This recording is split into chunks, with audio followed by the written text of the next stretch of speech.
기도하고 이것도 믿으세요. 세상의 종교가 말하는 말을 교회의 지도자들이 말하고 있음에도 불구하고 아멘 감사합니다. 예배 한번 드렸으니까 모든 것이 다 사해진 걸로 착각하는 성도들, 그 믿음은 위험한 믿음이고 죽음을 향해 가는 믿음이 될 수 있다고 말해요. 하나님은 중간지대가 없으셔요. 하나님의 말씀에 순종하고 그 뜻에 따라 살았느냐에 따라서 구원과 심판이 있다고 말씀하시지, 적당히 사는 사람도 다 구원해 주시겠다고 약속하지 않으셔요. 그래서 오늘은 건강한 신앙을 지키는 자들에게 어떤 특징이 있는지 몇 가지만 살펴가는 사이에 오늘도 저와 여러분의 더 큰 은혜의 역사가 임하시기를 주님의 이름으로 축복합니다. 첫 번째는요, 건강한 성도는 육신대로 살지 않는다는 것입니다. 건강한 성도는 육신대로 살지 않는다. 본문 12절 13절을 보세요. 형제들아, 우리가 빚진 자로되 육신에게 져서 육신대로 살 것이 아니니라. 너희가 육신대로 살면 반드시 죽을 것이로되 라는 말씀에 의하면 성도들이 얼마든지 육신대로 살 수 있다는 것을 말해주고 있어요. 그리고 육신대로 계속해서 살면 반드시 죽는다고 경고합니다. 경고하고 있어요. 여기서 육신대로 산다는 것은 자신의 마음속에서 일어난 육신의 욕심대로 산다는 의미예요. 예수를 믿는 성도라면 완전히 거룩한 자가 아니에요. 성도라고 해서 거룩한 자가 아니라 말이에요. 우리는 아직도 부패한 성품의 잔재들이 남아서 그 성품이 우리의 마음속에서 우리의 육체의 소욕을 자꾸 일으키고 있어요. 그러므로 육신에 빚진 자라는 말은 무엇을 말하는 것일까요? 첫째는 바로 자신의 뜻대로 사는 자다. 육신에 빚진 자란. 종은 주인의 뜻에 따라 행동하는 것이 종이잖아요. 그러므로 자신의 뜻대로 살면 바로 육신의 종이 되는 것입니다. 원래 인간은 하나님의 뜻에 따라 살아갈 때 완전한 삶을 살 수 있게 창조된 것이에요. 그러나 아담이 하나님의 말씀이 아니라 창세기 3장 6절에 보면 보암직도 하고 먹음직도 한 자기의 생각대로 행동함으로써 죄가 세상에 들어왔다라고 로마서 5장 12절도 말하고 있습니다. 사망이 왕노릇하게 됐다고 말해요. 원래 하나님이 우리를 만드실 때는 죽지 않게 만들었는데 사람이 자기의 욕심을 따라 행동함으로 말미암아 죽음이 우리에게 찾아오게 됐다라고 기록해 주고 있어요. 인간은 죄의 종이 됐다 그 말이에요. 이처럼 모든 삶에 있어서 인간적이고 개인적인 판단을 기준을 가지고 행동할 때 인간은 영원히 육신의 빚진 자가 되어서 멸망의 길을 가게 된다는 것입니다. 또 육신의 빚진 자란 세상의 것을 탐하는 자와 같습니다. 하나님의 아들들이 사람의 딸들을 아름다움을 보고 아내를 삼고 하였다고 말하잖아요. 하나님께서 홍수로 사람을 심판하십니다. 그런 사람들, 하나님을 바라보고 신령한 것을 구해야 할 하나님의 자녀들이 세상의 외적인 아름다움을 탐하다가 결국은 세상의 빚진 자가 되고 말았단 말이에요. 그들은 그때부터 하나님의 소유가 아니라 세상의 소유가 되어버렸다. 여러분 잘 아는 롯 또한 하나님의 언약하신 가난을 버리고 물이 넉넉하고 곡식이 풍족한 죄악의 성이었던 소돔과 고모라 성을 택했다라고 창세기 13장 10절에 말합니다. 소돔과 고모라가 심판을 받을 때 큰 곤욕을 치르게 되는 거예요. 이같이 세상을 탐하는 자는 결국 그 대가로 자신의 육신의 빛에 빚진 자로서 죄의 종노릇하게 된다.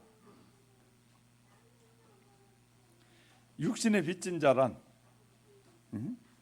육신의 빚진 자의 결과는 자신의 뜻대로 생활하고 살았던 아담은 하나님의 저주를 받아서 에덴 동산에서 쫓겨나게 되잖아요. 처음에 시작은 멋지게 잘했어요. 태어날 때부터 우리 집은 이 예수를 믿는 가정이니까 예수님을 자동적으로 어릴 때부터 영접하게 됐어요. 그런데 성장하는 과정에 수많은 유혹이 있다 보니까 이 성장하면서 이제 변질되기 시작했어요. 우리의 수많은 젊은이들이 이렇게요. 세상에 믿지 않는 여자들을 보면서 훨씬 많이 남자들이 따라가잖아요. 예수를 믿는 사람들이 믿음이 없는 여자들을 좋다고 따라가서 결혼했다가 믿음에서 떠난 남자들이 얼마나 많이 있는지 몰라요. 믿음을 가졌던 처녀들이 믿음이 없는 환경과 보고 여건을 보면서 사장이니 뭐니 좋은 환경만 보고 쫓아가다가 어느 날 믿음을 다 잊어버리는 거예요. 시작은 예수 안에서 바르게 시작됐는데 영원한 구원을 잃어버리기 시작하는 거예요. 잃어버리기 시작하는 거예요. 사람의 보기에는 사람들을 유혹하기 위해서 보기 좋게 만들어지는 거예요. 우리는 외적인 것에 관심이 많은 사람들은 많은 사람의 유혹에 빠지게 됩니다.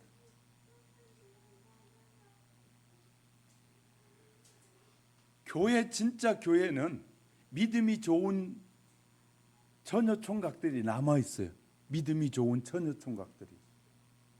믿음의 사람과 짝을 지으려고 믿음의 사람과 가정을 이루려고 남아있는 이 믿음의 사람들이 더 소중한 것인데 외모만 자꾸 보면서 외모만 따라가다 보니까 결국은 내가 가지고 있던 하나님의 놀라운 축복의 사람의 축복을 외모 속에서 다 빼앗기는 것이에요.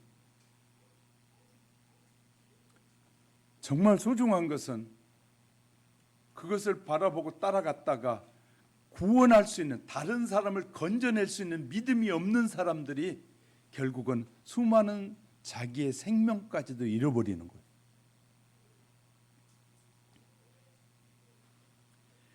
종이 주인과 함께 흥하고 망하듯이 육신에 속한 자는 육신과 함께 흥하고 망하는 법이, 잘못된 사람을 계속 따라가면 망한다니까요.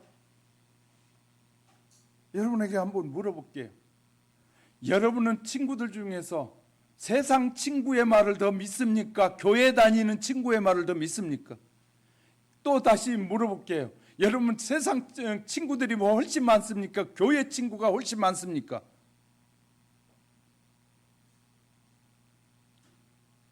여러분은 세상 지도자의 말을 더 믿습니까? 교회 지도자의 말을 더 믿습니까?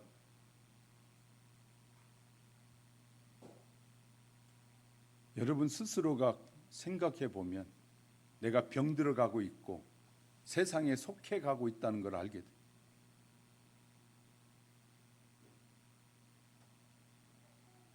성경을 말하고 있는데도 목사님은 세상 사람들이 가는 거 세상 사람들을 모른다는 거예요. 똑같이 세상을 살고 있는데 모르겠어요?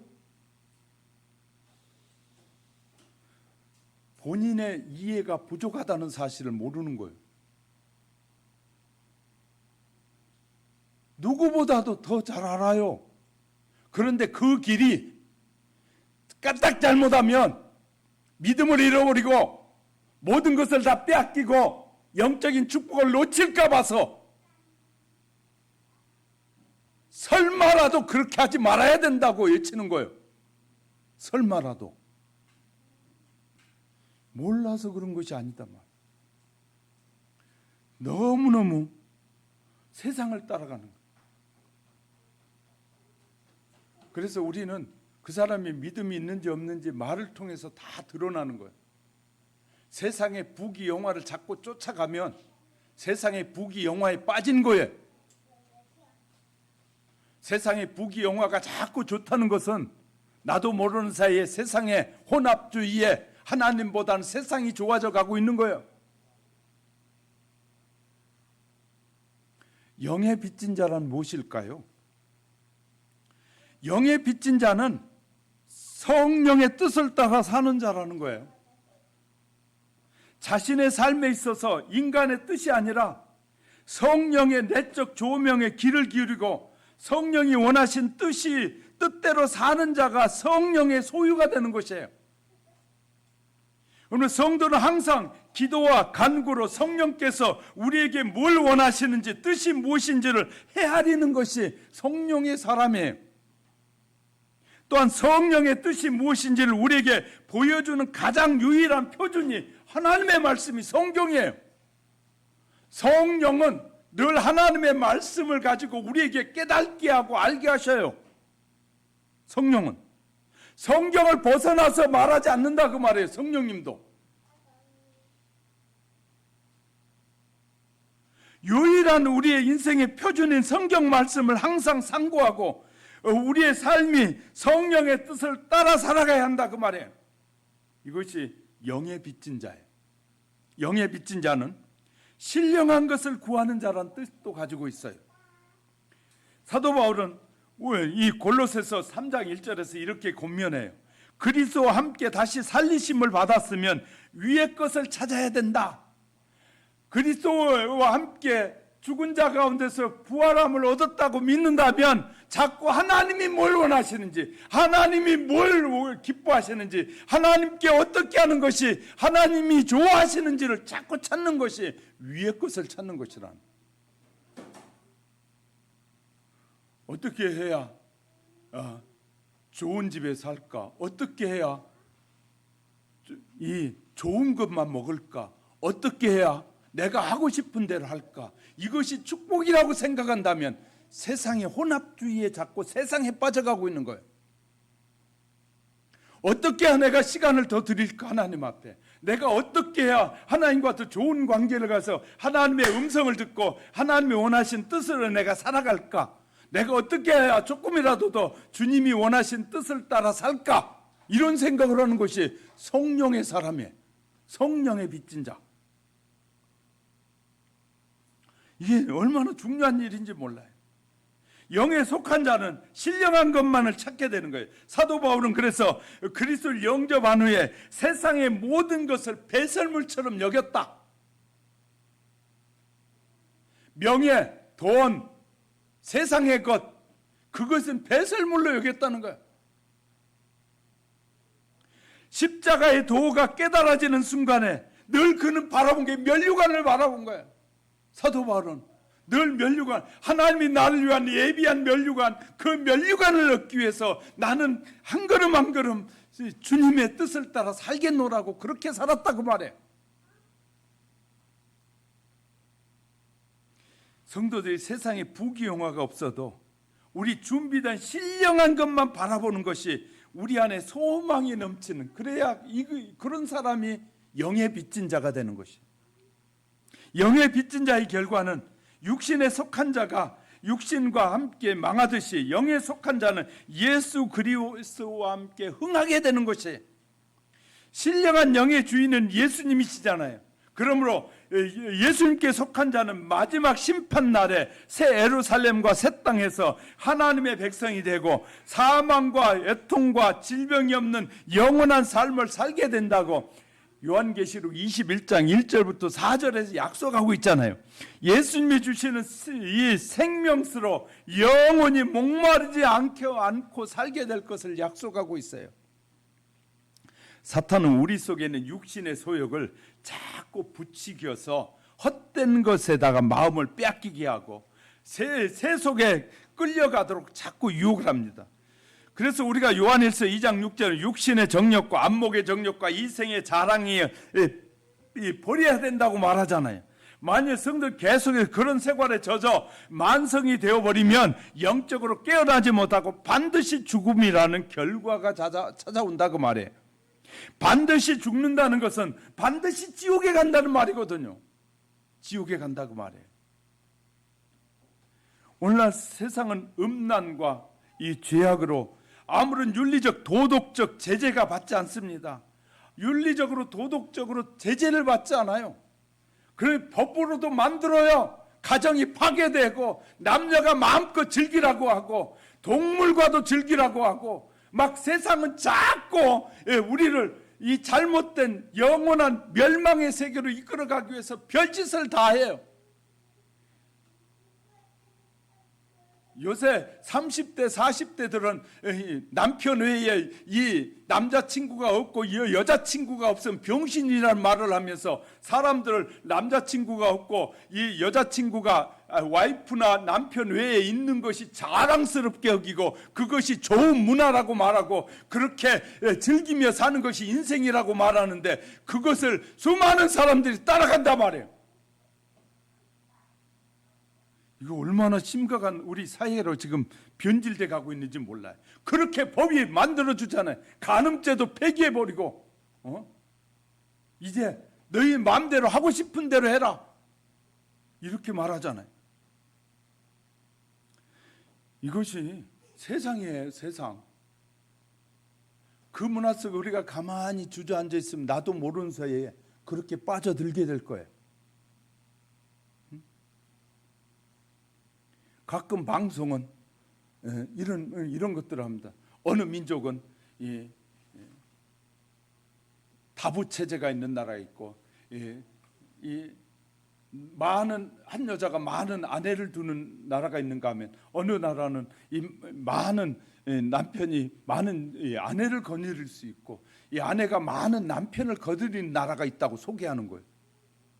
소개할 것이 없어서 우리 문화 자체를 망가뜨리고 이 건강한 가정을 망가뜨리는 것들을 방송에 내보내면서 그것이 보기 좋은 것처럼 이 미화해서 보여줄 때 그거 보면서 기독교인들은 아이고 저런 것도 있네. 희한하다. 그 지랄하고 앉는 친구들이 있어요. 왜 저런 걸 보여주냐라고. 왜 저런 문화를 우리에게 왜 소개하냐고 방송국에 전화해서 그런 거 하지 말라고 말할 수 있어야 되잖아요. 분별력을 잊어가는 사회거든요. 지금 심각한 사회로 우리가 전락하고 있단 말이에요. 육신대로 살면 반드시 죽을 것이라. 진리의 말씀이 우리의 마음속에 표가 되고 새겨져야 돼요. 그런 은혜가 저와 여러분 속에 넘치시기를 주의 이름으로 축복합니다. 두 번째, 건강한 성도는 성령의 인도하심을 따는 특징을 가지고 있어요. 건강한 성. 본문 14절에 보세요. 13절 하반절부터는 영으로서 몸의 형실을 죽이면 살리니 모두 하나님의 영으로 인도함을 받는 사람은 곧 하나님의 아들이라. 우리의 본성은 세상과 친하고 마음은 세상에 기울여져 있는 것이 우리의 본성이에요. 왜? 타락했기 때문에. 저와 여러분이 타락했기 때문에 세상에 자꾸 기울여져 있어요. 그러면 아무 생각 없이 육신의 본성을 따라 살아가면 우리의 영적으로 죽음의 자리까지 갈 수밖에 없는 것이에요. 사탄은 우리의 그러한 약점을 알고 있기에 생활 속에 끊임없이 유혹하는 거예요. 우리가 어떤 대책을 세우지 않고 무방비 상태로 있으면 사탄의 유혹을 따라 갈 수밖에 없어요. 그 유혹에 빠질 수밖에 없을 것입니다. 수천 년 동안 인간을 미혹하여 타락의 길을 끌고 가는 사탄은 우리가 스스로 의식하기도 힘들고 사탄을 대적하여 의식한다고 할지라도 사탄을 이길 방법이 없습니다. 그래서 하나님은 우리에게 성령의 도움을 받으라 라고 말씀하시죠. 할렐루야. 마귀이고 영적인 존재에게 승리하려면 성령을 의지하지 않고는 불가능하다고 말하고 있는 거예요. 하나님의 자녀가 되었다는 증거는 우리가 성령의 인도하심을 받는다는 것으로 나타나야 된다 그 말이에요. 한 영혼이 하나님을 알게 되고 예수가 구주이신 것을 깨닫게 된 것도 성령의 도우심이 아니고는 불가능하다고 바울은 빌립보서 1장 19절에서 분명히 말하고 있어요. 또 성령님께서 일깨워 주기 때문에 마음속에 죄가 깨달아진다는 거예요. 성령이 역사해야만이 내가 이렇게 사는 것은 죄네, 이렇게 사는 것은 하나님이 기뻐하시지 않는 것이네, 이렇게 내가 살면 안 되는데, 깨우침 자체가 성령의 역사라는 거야. 할렐루야. 깨우쳐진다는 것은 그렇게 살지 말라고 하는 것이에요. 할렐루야. 그러니까 성령이 내 마음에 불편해. 왜? 세상 사람이라면 그냥 부부 이외에 딴 사람과 관계를 해도 전혀 이제 별 상관이 없었는데 성도는 아니잖아요. 남편 외에 아내 외에 다른 사람과 친하게 지나고 그래가지고 이상한 짓까지 가면 마음에 부담이 돼야 되잖아요. 그 성령의 역사는 거예요. 성령이 역사하면 그런 삶이 하나님이 기뻐하지 않는다는 사실을 알게 하는 것이에요. 할렐루야. 그 성령의 인도함을 받아 살아야 우리가 영적으로 건강해지는 것이에요. 성령의 역사가 하지 않으면 죄가 뭔지를 잘 모른다고 말해요. 그래서 죄가 자꾸 깨달아지는 것도 축복이다. 할렐루야. 성령님이 일하고 계시기 때문이다. 우리가 하나님의 자녀가 되는 길은 요한복음 1장 15절 영접하는 자 곧 그 이름을 믿는 자들에게는 하나님의 자녀가 되는 권세를 주셨다고 말씀하셨어요. 모든 인간은 일찍이 죄의 종으로 타락해버렸습니다. 이 타락한 죄의 종을 구원하시기 위해서 하나님은 독생자를 세상에 보내셨어요. 그래야 누구든지 그 아들 예수를 구주로 영접하는 자는 하나님의 자녀가 되게 하셨습니다. 이들이 죄의 종의 영을 받지 않고 양자의 영을 받았다고 15절에서도 말하고 있어요. 하나님의 자녀가 되어서 하나님을 아버지라고 부를 수 있게 되었다 그 말이에요. 당시의 로마법에 의하면 양자가 된다는 건 불가능해요. 근데 그런 양자가 되기 불가능한 이유가 뭐냐면 그 당시에 7사람의 증인이 있어야 양자를 세울 수 있어요. 다른 증인이 그래 이 아이는 양자가 될 수 있어 하고 7사람이 증거해 줘야 되는데 7사람이 증인이 없이는 양자가 될 길이 없는 거예요. 그런데 내가 건강한 우리 가정에 로마 사람이 유대인이나 이방 다른 사람을 양자로 삼을 이유가 없잖아요. 자기 자녀들이 있는데. 그래서 그 당시에 7사람의 증인을 둔 것은 다시 말해 양자로 세우지 말라는 법과 같은 것이에요. 로마법에는 7사람을 증인으로 세워서 양자를 세울 수 있다고 만들어진 로마법은 양자를 세우지 말라는 법이에요.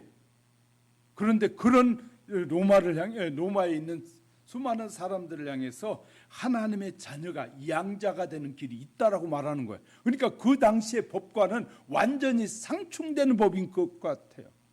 그런데 하나님은 그렇게 말씀하고 계시는 거예요. 우리를 구원하는 길, 그러니까 유일한 길은 우리가 구원을 얻고 하나님의 자녀가 되는 것은 어려운 일이 아니라는 거예요. 어려운 일이 아닌 그런 놀라운 축복을 우리에게 주셨다는 것이에요. 하나님의 자녀로 살기 위해서는 몸의 행실을 죽여야 한다는 거예요. 너희가 육신대로 살면 반드시 죽을 것이라도 영으로서 몸의 행실을 죽이면 살리라고 하셨어요. 육신의 생각은 하나님과 원수가 되게 하고 사망에 이르게 하는 것이에요. 육신에 있는 자들은 하나님을 기쁘시게 할 수가 없다라고 갈라디아서 5장 19절 20절에서 말하고 있어요. 그러므로 우리의 몸의 행실을 죽여서 성령이 지배해야만 가능하다고 말. 성령의 인도함을 받아야만이 하나님의 자녀같이 살아갈 수 있다 그 말이에요. 몸의 행실을 죽이는 자는 자기 의지로 되지 않습니다. 이 하나님의 영의 인도함이 필요한 것이. 그래서 바울은 로마서 5장 16, 이 갈라디아서 5장 16절에 너희는 성령을 따라 행하라. 그래야만 육체의 욕심을 이루지 아니하리라. 우리가 성령을 따라 행하면 육체의 욕심대로 살지 않게 된다 그 말이에요. 그래서 성령을 따라 행하라고 우리에게 말씀하시는 거예요. 하나님의 자녀가 되면 두 가지의 영예가 우리에게 주어지게 되는데, 다시 말해서 하나님을 자녀가 되면 첫째는 종이 아니라 자유인이 된다.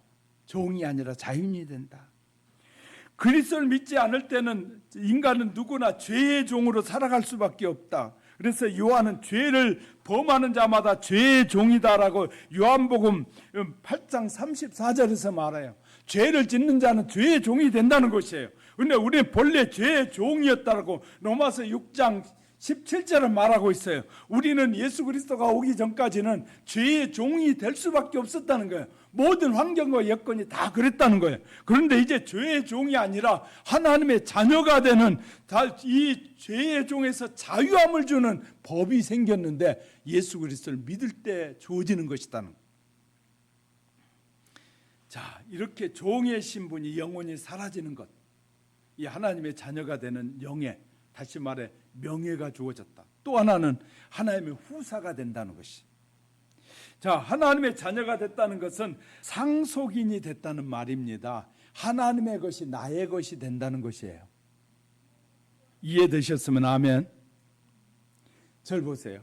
종은 이 주인의 재산 관리를 잘 할 수도 있고, 이 종이 주인의 아들보다 주인이 가지고 있는 재산을 더 많이 알 수도 있어요.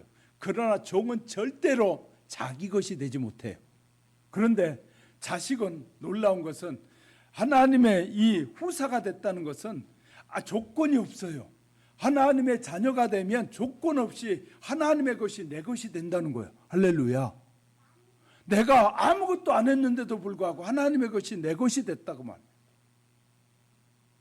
그 놀라운 것은 저는 늘 부자라는 생각이 들어요. 왜? 아버지 것이 내 것이니까.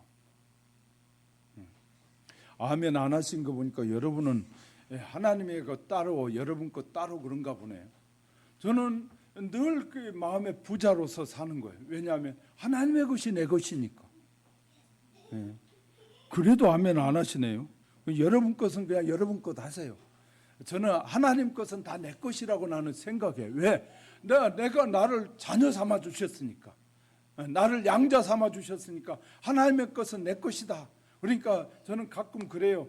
필요하시면 하나님이 안 믿는 자의 것도 안 믿는 자에다가 잘 관리하게 해놨다가 나에게도 줄 수 있는 분이 하나님이시다. 그런 믿음이 생기면 얼마나 좋은 줄 아시죠?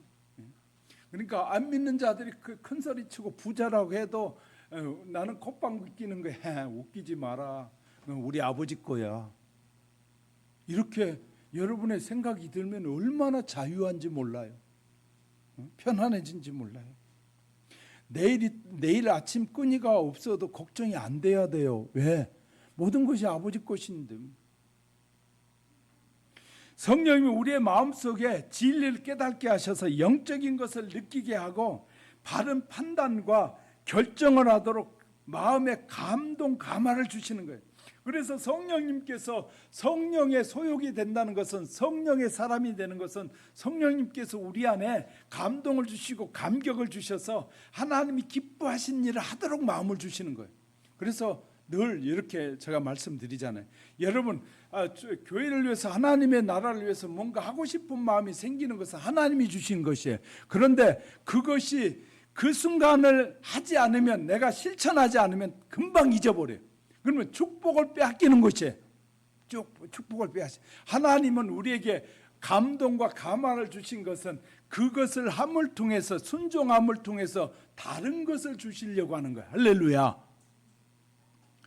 여러분이, 세상 사람들은 이렇게 말하잖아요. 실컷 돈 벌어가지고 마지막에 나는 자녀에게 주지 않고 이 국가에다, 사회에다 환원합니다. 그러면 막 대서특필 하잖아요. 그 사람 대단한 사람이라고 하는데, 내가 볼 땐 대단한 사람 아니에요. 그럼 뭐가, 어떤 사람이 대단한 사람인 줄 아십니까? 열심히 벌었어요. 교회를 통해 주님의 이름으로 다른 사람에게 섬길 때 그것이 대단한데, 그냥 자기 이름으로 다른 데다 헌납하고 자기 이름으로 한 것은 의미 없는 것이에요. 그건 하나님이 보실 때는 아무런 상급이 없어요. 사람들은 그를 대단한 사람의 평가할지 몰라도 하나님의 상급에는 아무 의미가 없다고. 그럼 뭐 해야 될까요? 예수 믿는 사람들도요, 대단한 사람들 많더라고요. 저 성남의 어느 교회 성도는 미국에 이민 가면서 교회에다가 400억을 교회에다 내놓고 갔어요. 교회에 필요한데 교회에 쓰십시오 하고 400억을 내놨어요. 놀랍잖아요. 미국에 이민 가면서. 교회가 그걸 쓰면서 누구 이름으로 써요? 주의 이름으로 쓰잖아요. 그러면 그 사람에게는 그게 축복이에요. 근데 그 사람이 그냥 사회에다가 환원하면서 교육 사업할게, 내가 1,000억 내놓게, 그 의미 없는 것이에요. 분별력이 없는 사람은 자기 이름으로 내놔. 자기가 다 수고해서 얻은 거라고 생각하고 자기 이름을 그 사람 그걸로 사람들 인정하는 거 끝나요. 그러나 하나님의 인정을 받으려고 하는 사람은 뭐예요? 하나님의 주님의 이름으로 내놔야 돼. 주의 이름으로. 그래야 그것이 자기에게 축복이 되는 것이에요. 성령은 우리를 축복하시려면 뭔가를 하게 하는 거예요. 교회에 내가 생각하기에는 아이고 내 환경이 그렇게 어려운데, 근데 목사가 설교를 한다든지 뭐 또 무슨 일을 하면서 교회 뭐 해야 되겠습니다라고 할 때 여러분의 마음에 그래 나도 해야지라는 마음이 드는 것은 성령의 생각이에요. 그 다음에 그것을 잊어버리게 하는 것은 마귀의 생각이에요. 마귀가 그래 네가 환경이 그런데 어떻게 그런 걸 하니? 에이 다음에 복 많이 받으면 해. 근데 복 못 받아요. 그 사람은 어떻게 해야 되냐? 환경이 그런데도 불구하고 약속을 믿고 하면 하나님이 그 다음에 보증하시는 거예요. 할렐루야.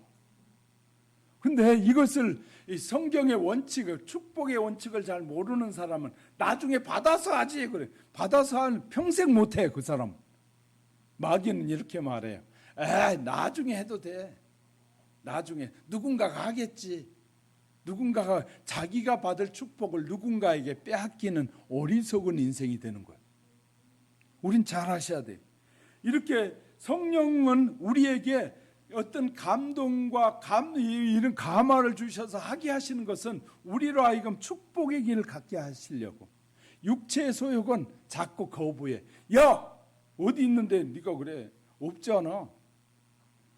그런데 놀라운 것은요, 이 수많은 사람들 믿음의 사람들의 간증에 들어보면 자기의 마음에 감동이 일어나서 빚을 얻어서라도 그렇게 감동에 순종했던 사람들은 나중에 복을 받았더라고요. 다.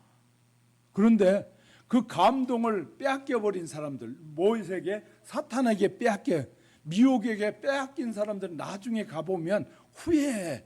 그때 감동할 때 했더라면 나중에는 다 빼앗기는 어리석은 삶을 살게 되는 것입니다.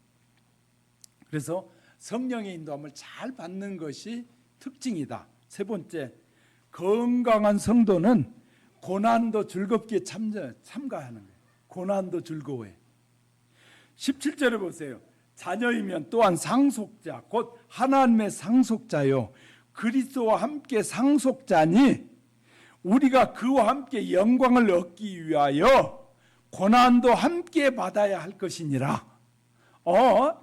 예수 믿는다는 것은 예수님이 받았던 고난을 내가 함께 받는 것이 축복이라는 거예요. 할렐루야. 그래서 정말 건강한 성도가 된다는 것은 고난도 즐거워한다는 거예요. 고난도 즐거워한다. 예수를 믿고 신앙생활을 한다는 것은 어떻게 보면 갈등 속에 살아가는, 세상으로 말하면 갈등이에요. 왜냐하면 내 육신의 소욕을 자꾸만 죽이고 내 자신과 싸우는 생활이 연속되기 때문에 불신자들이 자기 속에 솟아오르는 육신의 욕망대로 오늘 이거 싶은 거 하고 싶으니까 이거 하고 내일은 저거 싶은 거 하고 싶으니까 저거 하고 자기의 소욕대로 하는 것이 육신의 생각인데 성령의 생각과는 다르잖아요. 그러면서 그렇게 사는 것이 축복이라고 말하고 그렇게 사는 것이 자기는 이 인생을 잘 살고 보람되게 살았다고 말하잖아요. 성경은 그것이 보람되게 사는 것이 아니라는 거예요. 주님이 나를 위해서 고난을 받으셨으니까 우리도 당연히 고난도 즐거워하는 것이 하나님의 자녀가 받아야 될 축복이라는 거예요. 할렐루야. 하나님의 자녀는 고난도 즐거워하고 기뻐한다는 것이. 그래서 어떤 의미에서 우리에게 다가온 고난을 통해서 다가오는 모든 갈등들은 이 제2의 인생으로 걸어가는 관문이다. 게이트 어웨이. 새로운 관문이다. 새로운 인생의 길로 나가는 관문이라는 거예요. 그래서 히브리서 기자는 이렇게 말해요. 히브리서 12장 2절에 보면 믿음의 주요 온전케 하신 이인 예수를 바라보자라고 해. 우리가 그처럼 예수를 바라본다는 것은 그를 닮아가기 위해서 바라보는 것입니다. 그처럼 우리가 예수님을 바라보며 살아갈 때 우리는 복음으로 인해서 고난을 받을 때도 있고 예수를 바라보고 살 때 고난도 다가올 때가 있고 또 의를 위해서 고난이 막 밀려올 때도 있고 또 그리스도의 군사로서 고난을 받기도 한다는 것이에요. 우리의 이런 믿음의 선한 싸움을 싸울 때마다 낙심하고 실망하게 빠지기 쉽다는 거예요. 그래서 믿음이 적은 사람은 환란이 계속되잖아요. 이 코로나가 계속되면 하나님이 살아계시면 어떻게 그렇게 우리에게 이렇게 어떻게 고난을 줘하고 부정적인 생각을 자꾸 하는 거예요. 그런데 믿음의 사람은, 하나님을 신뢰하는 사람은 고난 속에 하나님의 축복이 있구나, 고난 속에 이런 어려움 속에서 내가 열심히 더 주님을 잘 믿으라고 하는 것이구나, 이 긍정적인 신호로 받아들이기 시작하는 거예요. 어떻게 내가 주님을 더 잘 섬겨야지, 내가 최선을 다해서 더 주님께 기도하며 살아야지, 교회 기도가 필요한가 봐, 더 기도해야지, 교회에 가서는 기도하지 못하더라도 내가 내 있는 환경에서라도 주님을 위해서 기도하고 교회를 위해서 기도하고 다른 성도들을 위해서 기도하고 하나님의 뜻이 이루어지기 위해서 기도해야지. 그렇게 되는 거예요. 고난이 많은 쉬고 잡네, 거라이 어렵네, 이때는 놀자, 자빠지자 하고 들어놓고, 그런 것은 어리석은 삶이지. 건강한 성도의 특징은 죄와 더불어 싸우는 투쟁과 고난을 인내하는 것으로 표현하고 있는 것이에요. 인내하는 것으로. 그러나 인생이 살다가 죽음으로 끝나는 것이 아니라 죽음 후에 전개되는 이 영생의 소망과 보장된 하나님의 영광을 바라보는 것입니다. 사랑하는 성도 여러분, 우리는 고난이 축복이고 고난도 즐겁게 살아갈 때 세상 사람들이 보면서 하는 말이, 야, 예수 믿는 사람 다르네.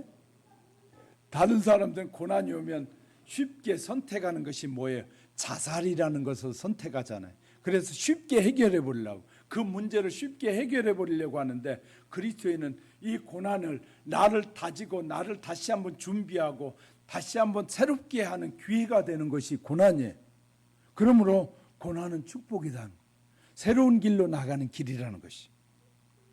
신앙생활의 말씀을 정리해 볼게요. 신앙생활은 단순히 고백이 아니라 하나님의 자녀란 하나님의 아버지의 말씀을 교육받고 말씀에 따라 살아가야 할 의무가 있는 것이 바로 신앙의 고백인 것이에요. 신앙은 고백했으니까 이제는 내 마음대로 사는 것이 아니라, 고백이라는 것은 내가 신앙생활 믿고 산다는 말은, 내가 신앙생활 한다는 말은 하나님의 말씀을 따라서 배우고 그 말씀을 따라 사는 것이 고백일 때 올바른 신앙의 고백이에요. 할렐루야.